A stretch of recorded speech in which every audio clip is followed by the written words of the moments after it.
पिछले एपिसोड में हमने देखा कि उपासना जी जबरदस्ती दूध के गिलास को सृष्टि के होठों से लगा देती है और सृष्टि को न चाहते हुए भी दूध पीना पड़ता है। उसने लगभग आधा से ज़्यादा दूध पी लिया था, लेकिन तभी अनुराधा किचन में आती है। अनुराधा का पैर फिसलकर वो उपासना जी से टकरा जाती है और उपासना जी के हाथों से गिलास छूटकर नीचे गिर जाता है। उपासना जी को अनुराधा पर बहुत ही ज़्यादा गुस्सा आ रहा था। उन्होंने गुस्से में चिल्लाते हुए कहा, तुम्हें दिखाई नहीं देता, आराम से चल नहीं सकती। तभी सृष्टि उपासना जी को बोलती है, माँ क्या कर रही हैं आप? इसमें अनुराधा की कोई गलती नहीं है। उसने कौन सा जानबूझकर गिराया है? दूध गिर गया तो क्या हुआ, मैं दूसरा गिलास दूध ले लूँगी। उपासना जी आगे कुछ नहीं बोलती, बस गुस्से से वहाँ से चली जाती है। उपासना जी के जाने के बाद अनुराधा सृष्टि को बोलती है, सॉरी भाभी, मेरा पैर फिसल गया था। सृष्टि खुश होकर बोलती है, कोई बात नहीं, वैसे भी मुझे दूध पीना अच्छा नहीं लगता, अच्छा किया तुमने जो गिरा दिया। बोलकर ननंद भाभी दोनों हंसने लगते हैं। उपासना जी कमरे में आती है तो उसके पीछे पीछे मयूरी भी उनके कमरे में पहुंच जाती है। मयूरी उपासना को देखते हुए पूछती है, क्या हुआ माँ, आपने सृष्टि को दूध पिला दिया? तो उपासना जी मयूरी को बोलती है, पिला दिया, लेकिन आधा दूध। मैं सृष्टि को दूध पिला ही रही थी कि लेकिन वो अनुराधा आ गई, उसने सारा दूध गिरा दिया। उपासना जी की बातें सुनकर मयूरी को बहुत ज़्यादा गुस्सा आता है। उसने मन ही मन सोचा, इस बुढ़िया से कोई काम ढंग से नहीं होता, बस बातें बड़ी बड़ी करती रहती है। एक छोटा सा काम दिया वो भी नहीं कर पाई। थोड़ी ही देर में नाश्ता भी बन जाता है। सृष्टि नाश्ता टेबल पर लगवाने के लिए सर्वेंट को बोल देती है। तभी सृष्टि को अपने पेट पर दर्द होने लगता है और फिर सृष्टि को अपने गले से लेकर सीने तक जलन होने लगती है। उसे हल्की खांसी शुरू हो जाती है। उसने पानी पिया और बात को इग्नोर करते हुए डाइनिंग टेबल के पास आ जाती है। सृष्टि डाइनिंग टेबल के पास आती है कि तभी उसे सामने से कार्तिक सीढ़ियाँ उतरते हुए दिखाई देता है। कार्तिक ने रॉयल ब्लू कलर की 3 पीस सूट पहना हुआ था। सलीके से बनाया हुआ बाल, गोरा रंग, हल्के ब्राउन हेयर, नीली आंखें, चेहरे पर सलीके से शेड की गई हल्की ब्राउन कलर की दाढ़ी कहर ढा रही थी। एक हाथ में उसने ब्रांडेड घड़ी पहनी हुई थी। सृष्टि की नज़र कार्तिक पर जम जाती है। उसने मन ही मन सोचा, हे भगवान, कहीं मेरी ही नज़र ना लग जाए मेरे पतिदेव को। ऊपर वाले ने संडे की छुट्टी लेकर फुर्सत से बनाया होगा इन्हें। कार्तिक सीढ़ियों से उतरकर नीचे आ रहा था। तभी उसकी नज़र सृष्टि पर जाती है। सृष्टि भी सिंपल सी ऑरेंज कलर का पटियाला सूट पहन रखी थी, जिसमें वो बहुत ही प्यारी लग रही थी। सृष्टि की नज़रें कार्तिक पर ही थी, ये कार्तिक अच्छे से जानता था। कार्तिक सृष्टि के पास आकर धीरे से उसके कान में कहता है, इतने प्यार से देखोगी तो खुद को कैसे कंट्रोल कर पाऊँगा। कहकर उसके गाल में एक किस करता है और फिर हेड ऑफ़ द फैमिली वाले चेयर पर आकर बैठ जाता है। कार्तिक की बात सुनकर सृष्टि के गाल कश्मीरी सेव की तरह लाल हो जाते हैं। फिर सृष्टि भी कार्तिक के बाजू के सीट पर आकर बैठ जाती है। कार्तिक को नाश्ता सर्व करके देती है। धीरे धीरे सभी डाइनिंग टेबल पर आकर बैठ जाते हैं। कार्तिक सबके सामने बैठा हुआ था तो इसलिए कोई भी ज़्यादा बातें नहीं कर रहा था। सब चुपचाप अपना ब्रेकफास्ट कर रहे थे। उपासना जी और मयूरी की नज़र बस सृष्टि पर थी। सृष्टि भी नाश्ता करने लगती है। सृष्टि को फिर से हल्की सी खांसी शुरू हो जाती है। सृष्टि खांसने लगती है। उसके बाद उसके पेट में दर्द भी बढ़ जाता है। सृष्टि के इस तरह बार बार खांसने पर कार्तिक उसके कमर को रब करते हुए बोलता है, क्या हुआ वाइफी, तुम्हारी तबीयत ठीक है ना, डॉक्टर के पास चले। सृष्टि कार्तिक को कुछ नहीं बोलती। वो कुछ कह पाती उससे पहले ही उसे ज़ोर ज़ोर से खांसी शुरू हो जाती है। वो अपने मुंह पर हाथ रख देती है। उसे उल्टी जैसा महसूस होता है। उसने अपने मुंह पर हाथ रखते हुए एकदम से डाइनिंग टेबल से उठ जाती है। लेकिन तभी सृष्टि के मुंह से बहुत सारा खून निकल आता है। अपने हाथ पर खून देखकर सृष्टि हैरान हो जाती है। वो पलटकर कार्तिक को देखती है तो कार्तिक सृष्टि के मुंह पर और हाथ पर खून देखता है। कार्तिक की तो देशी धड़कन रुक जाती है। सृष्टि की आंखें भारी होने लगती है। वो धड़ाम से जमीन पर गिर जाती है।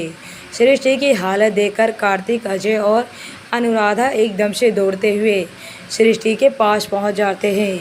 कार्तिक ने सृष्टि को अपने बाहों में लेकर उसके गाल को थपथपाते हुए बोलता है, वाइफी क्या हुआ तुम्हें? वाइफी आंखें खोलो। उपासना जी, मयूरी सृष्टि को अपनी झूठी फिक्र भरी नज़रों से देख रहे थे, लेकिन अंदर ही अंदर उन्हें बहुत ज़्यादा मज़ा आ रहा था। वो बहुत ही ज़्यादा खुश हो रहे थे। स्वागत और जैकी को तो कुछ समझ में ही नहीं आ रहा था।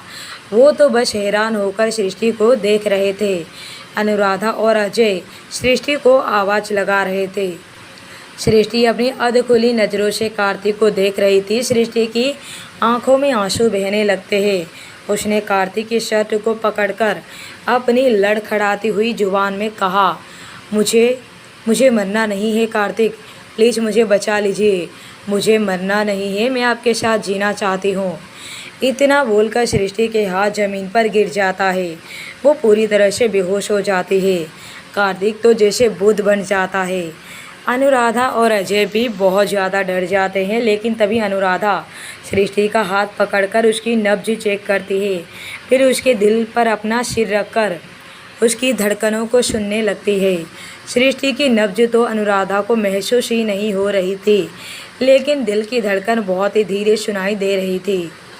अनुराधा कार्तिक को हिलाते हुए बोलती है, भाई आप जल्दी कीजिए, भाभी को अस्पताल लेकर चलिए, जल्दी। अनुराधा के बोलने पर कार्तिक होश में आता है और एकदम से सृष्टि को अपनी गोद में उठाकर भागता है। कार्तिक सृष्टि को लेकर कार में लेटा देता है। उसकी सिर को अपनी गोद में रखकर बैठ जाता है। अनुराधा भी कार्तिक के बगल में बैठ जाती है। अनुराधा कार्तिक को बोलती है, भाभी को CPR देते रहिए। अनुराधा कार्तिक को बोलती है। फिर अनुराधा सृष्टि के दिल पर हाथ रखकर उसके दिल को ज़ोर ज़ोर से दबाने लगती है। अजय अपने हाथ पर लगी सपोर्ट सिस्टम को निकाल कर फेंक देता है और ड्राइविंग सीट पर बैठ जाता है। अजय आंधी की तरह कार भगाने लगता है। कार्तिक बार बार सृष्टि की नाक और गाल को पकड़कर उसके होठों को खोलकर उसे अपने होठों से ही CPR दे रहा था। 40 मिनट का रास्ता अजय ने 15 मिनट में ही तय कर दिया।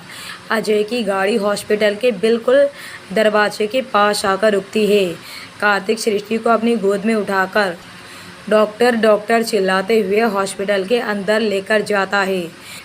अनुराधा ने पहले से ही फ़ोन करके सब कुछ अरेंज करने के लिए बोल दिया था। डॉक्टर दरवाजे के पास ही खड़ा था। कार्तिक सृष्टि को स्टेटस पर लेटा देता है और स्टेटस को सीधा ऑपरेशन थिएटर में ले जाया जाता है। अनुराधा और कुछ डॉक्टर ऑपरेशन थिएटर में जाते हैं। कार्तिक भी ऑपरेशन थिएटर के अंदर जा ही रहा था, लेकिन अजय कार्तिक का हाथ पकड़कर उसे बाहर ही रोक देता है। लेकिन अजय से भी कार्तिक संभल नहीं रहा था। वो अभी भी ऑपरेशन थिएटर में जाने की कोशिश कर रहा था, लेकिन 2 से 3 कंपाउंडर मिलकर कार्तिक को पकड़ लेते हैं। अजय ने चिल्लाते हुए कहा, कार्तिक संभालो अपने आप को, अगर तुम ऐसे टूट जाओगे तो सृष्टि और अनुराधा को कौन संभालेगा? तुम खुद पर काबू नहीं रखोगे तो डॉक्टर सृष्टि का इलाज कैसे करेंगे? अजय की बात सुनकर कार्तिक होश में आता है और थोड़ा शांत हो जाता है। कार्तिक ऑपरेशन थिएटर को देखता है, जिसका दरवाज़ा बंद था और ऊपर की तरफ एक रेड बल्ब जल रहा था। कार्तिक अपने हाथ में देखता है, जिस पर सृष्टि का खून लगा हुआ था। कार्तिक अपने हाथों में मुट्ठी बना लेता है और धड़ाम से ज़मीन पर बैठ जाता है। पहली बार कार्तिक की आंखों में आंसू थे। कार्तिक को सृष्टि के साथ बिताए वो सारे पल याद आने लगते हैं। सृष्टि के साथ शादी, शादी की पहली रात अपने कमरे से सृष्टि को बाहर निकालना, उसे तलाक के पेपर देना, फिर उसे अपने घर में अकेला छोड़कर चले जाना। कार्तिक को अपना किया हुआ हर गलत काम याद आने लगता है, जो कार्तिक को अंदर ही अंदर जला रहा था। तभी अजय ने कार्तिक के कंधे पर हाथ रखता है। कार्तिक खुद को संभाल नहीं पाता और अजय के सीने से लगकर रोने लगता है। अजय कार्तिक को सहारा देकर खड़ा करता है। कार्तिक खड़ा हो जाता है, फिर अजय से अलग होकर ऑपरेशन थिएटर के दरवाजे पर सिर टिकाकर कार्तिक अपनी आंखें बंद कर लेता है। उसके आंखों के सामने सुबह का वही पल याद आ रहा था, जब सृष्टि मुस्कुराकर कार्तिक को देख रही थी। कार्तिक गुस्से में अपने हाथों की मुट्ठी बना लेता है और बहुत ही दर्द भरी आवाज़ में कहता है, मुझे मेरे किए की इतनी बड़ी सज़ा मत दो भगवान। मेरी सृष्टि मुझे लौटा दो, मत छीनो मुझसे, वरना मैं इस दुनिया को आग लगा दूंगा। ऐसा नहीं था कि वो पहली बार खून देख रहा था और डर गया। उसके खुद के हाथ न जाने कितने लोगों के खून से रंगे हुए थे। खून का सैलाब बहा देने वाला ये इंसान आज पहली बार किसी के खून को देखकर डर गया था। सृष्टि को खो देने का डर कार्तिक को घेर लिया था और कार्तिक बहुत ही ज़्यादा टूट गया था। कार्तिक को ऐसे हाल में देखकर अजय समझ पा रहा था कि कार्तिक के दिल में सृष्टि के लिए कितना प्यार है, लेकिन अजय को ये समझ में नहीं आया कि सुबह तो सृष्टि बिल्कुल ठीक थी। अजय की सुबह सुबह सृष्टि से बात भी हुई थी। उस समय पर सृष्टि को देखकर लगा नहीं था कि उसे कोई प्रॉब्लम होगी। वो बिल्कुल ठीक ही लगी, कुछ भी ऐसा नहीं लगा और ना ही सृष्टि को ऐसी कोई जानलेवा बीमारी थी। तो अचानक से सृष्टि को क्या हो गया? अजय ये सब कुछ सोच ही रहा था कि तभी मयूरी, उपासना और स्वागत भी आ जाते हैं। उपासना जी मयूरी देखते हैं कि कार्तिक ऑपरेशन थिएटर के बाहर दीवार से सिर टिकाकर खड़ा है। उपासना जी कार्तिक के पास जाकर उसके कंधे पर हाथ रखती है और कहती है, कार्तिक बेटा सब कुछ ठीक हो जाएगा, सृष्टि ठीक हो जाएगी, तुम परेशान मत हो। कार्तिक उपासना जी को कुछ नहीं बोलता, बस ऐसे ही खड़ा रहता है। ऐसे ही समय बीतने लगा। सभी इधर उधर टहल रहे थे। अजय कार्तिक के साथ खड़ा था। कार्तिक बस ऑपरेशन थिएटर के दीवार से अपना सिर टिकाकर अपने हाथों को अपने सीने में बांध कर खड़ा था। अजय कार्तिक की हालत को अच्छे से समझ रहा था। कार्तिक बेशक सामने दिखा नहीं रहा था, लेकिन अंदर ही अंदर बहुत ज़्यादा टूट गया था और बढ़ते समय के साथ कार्तिक और भी ज़्यादा टूटता ही जा रहा था। ऐसे ही 4 घंटे गुजर चुके थे। ऑपरेशन थिएटर का दरवाज़ा खुलता है और अनुराधा डॉक्टर के साथ बात करते हुए बाहर निकलती है। डॉक्टर को बाहर आता हुआ देखकर कार्तिक एकदम से डॉक्टर के पास जाता है और बोलता है, डॉक्टर मेरी वाइफ ठीक तो है ना? डॉक्टर बहुत ही गंभीर आवाज़ में बोलता है, देखिए मिस्टर सक्सेना, हमसे जितना हो सका हमने उतना कर दिया, लेकिन अभी हम कुछ नहीं कह सकते। आपकी वाइफ की हालत बहुत ही ज़्यादा क्रिटिकल है। अगले 24 घंटे तक उन्हें होश नहीं आया तो हम कुछ नहीं कर पाएंगे। डॉक्टर की बात सुनकर कार्तिक को गुस्सा आ जाता है। उसने डॉक्टर के कॉलर को पकड़ते हुए बहुत ही गुस्से में और सर्द आवाज़ में बोलता है, क्या मतलब कि तुम कुछ भी नहीं कर पाओगे?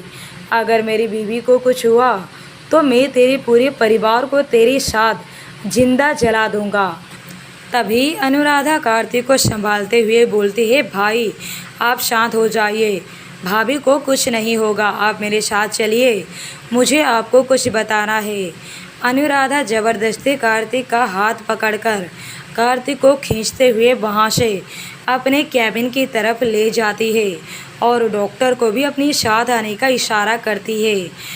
डॉक्टर अपने कपड़े को सही करते हुए उनके साथ चलने लगता है। वैसे तो डॉक्टर कार्तिक की हरकतों को देखकर डर गया था। अजय भी उनके साथ चला जाता है, लेकिन उपासना जी, मयूरी और स्वागत वहीं पर खड़े रहते हैं। हालांकि उन्हें भी जानना था कि बात क्या हो रही है, लेकिन अभी उनके साथ जाना उन्हें सही नहीं लगता है, इसलिए वो उनके साथ नहीं बल्कि पीछे पीछे जाते हैं। मयूरी और उपासना जी कैबिन के बाहर कान लगाकर उनकी बातें सुनने की कोशिश करते हैं। अनुराधा आराम से कुर्सी पर कार्तिक को बिठाती है और बोलती है, भाई, भाभी को जहर दिया गया था। अनुराधा की बात सुनकर कार्तिक और अजय को दोनों को बहुत ही बड़ा झटका लगता है। अजय के मुंह से अचानक से निकलता है, क्या? अनुराधा अजय की तरफ देखकर अपनी गर्दन हाँ में हिला देती है और फिर आगे कहती है, हाँ भाई, भाभी को किसी ने जहर दिया था और ये जहर बहुत ही खतरनाक है। ये जहर इंडिया में नहीं मिलता। ये जहर चीन के लैब में तैयार किया गया जहर है। भाभी की बॉडी में बहुत ही कम मात्रा में ये जहर गया था और तब भी ये जहर ने इतना असर दिखाया है। अगर ये जहर थोड़ा सा भी और भाभी के बॉडी में जाता तो भाभी की तो ऑन द स्पॉट। अनुराधा इससे आगे कुछ नहीं बोल पाती और चुप हो जाती है। कार्तिक अनुराधा की बात को अच्छे से समझ गया था। अब उसका गुस्सा शैतानी रूप ले रहा था। अनुराधा आगे बोलती है, भाई, अभी भी आप भाभी को सही समय पर हॉस्पिटल लेकर नहीं आते तो बहुत कुछ हो सकता था। भाभी का ब्रेन डेड हो सकता था। भाभी हमेशा के लिए पैरालाइज भी हो सकती थी या फिर कभी भी माँ नहीं बन पाती। लेकिन भाभी अब ठीक है। 24 घंटे में भाभी को होश आ जाएगा। तब हम कुछ आपको प्रॉपर बता पाएंगे कि भाभी की कंडीशन कैसी है, वो कितने समय में रिकवर करेंगे। लेकिन बस आप दुआ कीजिए कि भाभी को 24 घंटे के अंदर होश आ जाए, क्योंकि अगर ऐसा नहीं हुआ तो वो कोमा में भी जा सकते हैं। अनुराधा पंजों के बल नीचे बैठ जाती है। कार्तिक का हाथ पकड़कर बहुत ही इमोशनल होकर बोलती है, आपको पता है भाई, भाभी बहुत ही स्ट्रांग है, वरना इस हाल में हर इंसान अपनी जीने की इच्छा छोड़ देता है। लेकिन भाभी इस जहर से लड़ रहे हैं। आप देखना, भाभी इस लड़ाई में ज़रूर जीतेंगे। आप देखना, भाभी को कुछ नहीं होगा, वो बहुत ही जल्दी ठीक हो जाएंगे। कहते हुए अनुराधा की आंखों से आंसू बहने लगता है। अनुराधा इतनी देर से अपने आप को मजबूत बना रखा था, अब अनुराधा अपने भाई के सामने टूट गई थी। कार्तिक अपनी जगह से खड़ा होता है, अनुराधा को खड़ा करके अपने सीने से लगा लेता है, क्योंकि वो जानता था कि अनुराधा सृष्टि से कितना प्यार करती है और अनुराधा सृष्टि को अपनी माँ की जगह मानती है। अजय सब कुछ पीछे खड़े होकर देख रहा था। उसका मन तो कर रहा था कि अनुराधा को अपने सीने से लगा ले, लेकिन इस वक्त शायद अनुराधा को अजय की नहीं, कार्तिक की ही ज़रूरत थी। अनुराधा को जैसे एकदम से झटका लगता है, वो कार्तिक से अलग होकर एकदम से पूछती है, लेकिन भाई, भाभी को जहर दिया किसने और ये जहर हमारे घर में आया कैसे?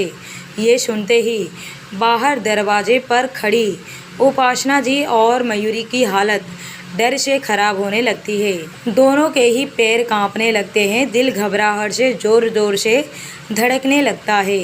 कार्तिक अपने आंखों से ज्वालामुखी लिए अनुराधा को बोलता है, उसका भी बहुत ही जल्द पता चल जाएगा। फिर आगे की लाइन कार्तिक अपने मन में सोचता है, और जिसने भी ये हिम्मत की है उसकी मौत इतनी भयानक होगी कि उसकी रूह तक कांप जाएगी। कार्तिक सक्सेना को मारने से ज़्यादा तड़पाने में मज़ा आता है और उसकी तड़प इतनी ज़्यादा भयानक होगी कि वो खुद मौत की भीख मांगेगा। सृष्टि को आईसीयू में शिफ्ट कर दिया गया था, लेकिन डॉक्टर ने अभी तक सृष्टि से मिलने की इजाज़त किसी को नहीं दी थी। कांच की दीवार से सभी लोग बाहर से ही सृष्टि को देख पा रहे थे। सृष्टि जो बेड पर बेहोश लेटी हुई थी। सृष्टि के आसपास काफ़ी सारी मशीन लगी हुई थी। ऑक्सीजन का मास्क लगाया हुआ था। सृष्टि को इस हाल में देखकर जहां कार्तिक, अजय और अनुराधा बहुत ज़्यादा दुखी थे, वहीं मयूरी और उपासना जी सृष्टि को इस हाल में देखकर अंदर ही अंदर बहुत खुश हो रहे थे। और ऐसे ही समय बीतता जा रहा था। सुबह से रात हो गई थी, लेकिन सृष्टि ने अभी तक अपनी एक उंगली तक नहीं हिलाई थी और समय के साथ साथ सभी का डर भी बढ़ता जा रहा था। कार्तिक, अजय और अनुराधा तीनों ने सुबह से कुछ भी नहीं खाया था। तीनों भूखे प्यासे सृष्टि के होश में आने का इंतजार कर रहे थे, सृष्टि की सलामती की दुआ कर रहे थे।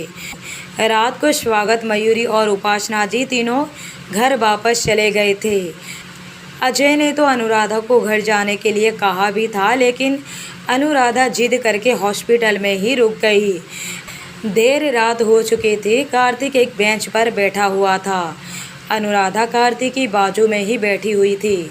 अनुराधा के दूसरी ओर अजय भी बैठा हुआ था। अजय ने अपना सिर कुर्सी पर टिका रखा था। कार्तिक ने भी अपना सर कुर्सी पर टिका रखा था और न जाने कब उसकी आंख भी लग गई थी। तभी कार्तिक अपने आप को एक अजीब सी जगह पर पाता है, जहां दूर दूर तक सिर्फ सफ़ेद रोशनी फैली हुई थी। कुछ भी दिखाई नहीं दे रहा था। कार्तिक अपने चारों ओर देखता है, लेकिन दूर दूर तक कोई नहीं था, कोई दिखाई नहीं दे रहा था। लेकिन तभी कार्तिक के कानों में सृष्टि की आवाज़ सुनाई देती है, पतिदेव, पतिदेव। और फिर कार्तिक को सृष्टि की खिलखिलाती हुई हंसी सुनाई देती है। कार्तिक चारों ओर देखता है, लेकिन उसे कोई दिखाई नहीं देता। कार्तिक ने चिल्लाते हुए कहा, वाइफी तुम कहाँ हो? कार्तिक को धीरे से सृष्टि की आवाज़ उसके कान के पास सुनाई देती है, आप इतना क्यों परेशान हो रहे हैं? मैं आपको छोड़कर कहीं नहीं जा रही। और कार्तिक की आंखें झट से खुल जाती है। कार्तिक देखता है तो अनुराधा उसे हाथ पकड़कर हिलाते हुए उठाने की कोशिश कर रही थी। तब भी कार्तिक को अनुराधा की बात समझ में आती है, जो बोल रही थी, भाई उठो, उठो जल्दी से। वो भाभी, क्या होगा आगे? सृष्टि ठीक हो जाएगी या नहीं? क्या कार्तिक को पता चलेगा कि किसने सृष्टि को जहर देकर मारने की हिम्मत की थी? अगर पता चल गया तो कार्तिक उसका क्या हश्र करेगा? जानने के लिए बने रहिए लव आफ्टर डिवोर्स पर।